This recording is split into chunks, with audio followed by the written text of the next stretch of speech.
नियर हंसनाई बंद करू ना पहले। अच्छा मैं वहां छिनार होती जो तू कैसे जाना छी हमरा आदमी देखिए के पता चल गया। एक बार तनिए ने ताक एको दाना तक कहते काछी हो लगातार तो तू हटे ताक रहले सकल के राजा मफिया धान धान कि उतारू सखिया हे उतारू सखिया राजा राम जी के उतारू सखिया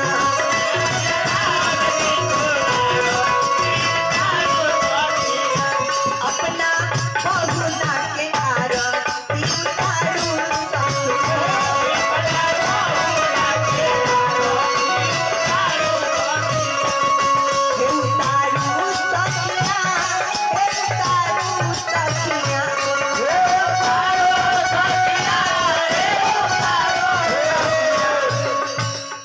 शिकायत कर रहे हैं कोई आदमी खाली भगवान की आरती हो रहा है। आप जिनका 24 घंटा 5 लाख रुपया खर्चा किए हैं जिनके नाम पर, अच्छा 5 लाख भगवान के नाम पर खर्चा किए और उसी दरबार में बैठ के कहते हैं ताली बजाइए, कहें कि जिनके नाम पर खर्चा किया है साक्षात बानी सामने। अभी ना बतिया क्या अखनी जंगले पर बतिया लगता को लाज बीज लगबे ना करे मोर की झुकाना ई चार बाप जमाना पे बतिया ला लिया।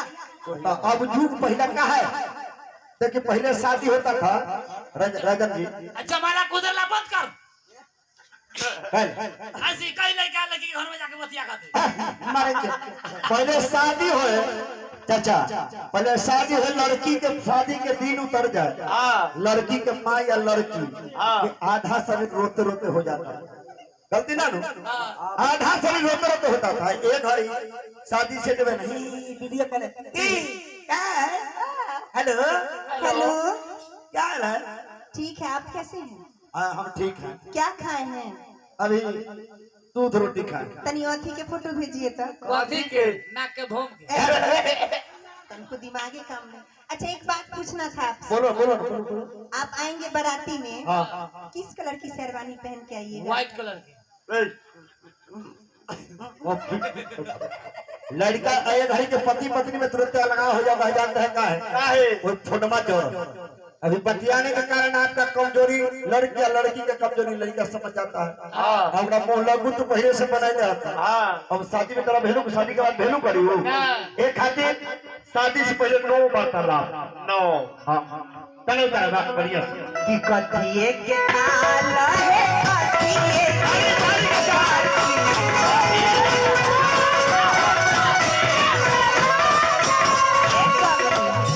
जगमग ज्योति जलेला सारी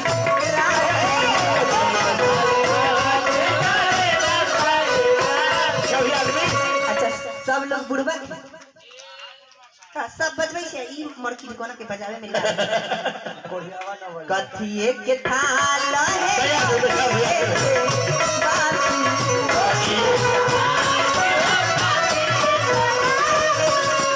जगमग ज्योति जलेला सारी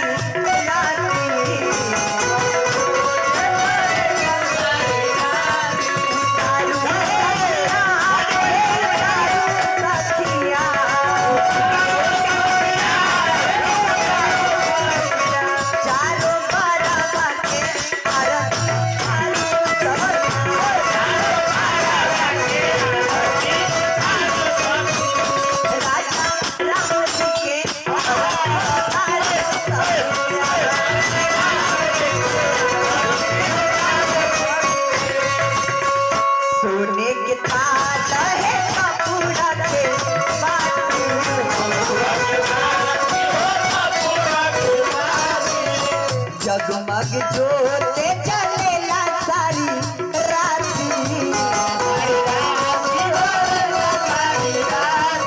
तारू सखिया तारू सखिया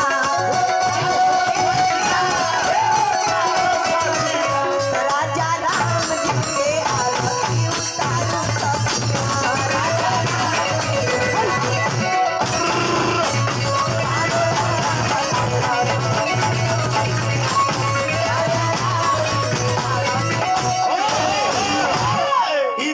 मतलब है मिजाज में गर्मी ला वाह भाई वाह बहुत चली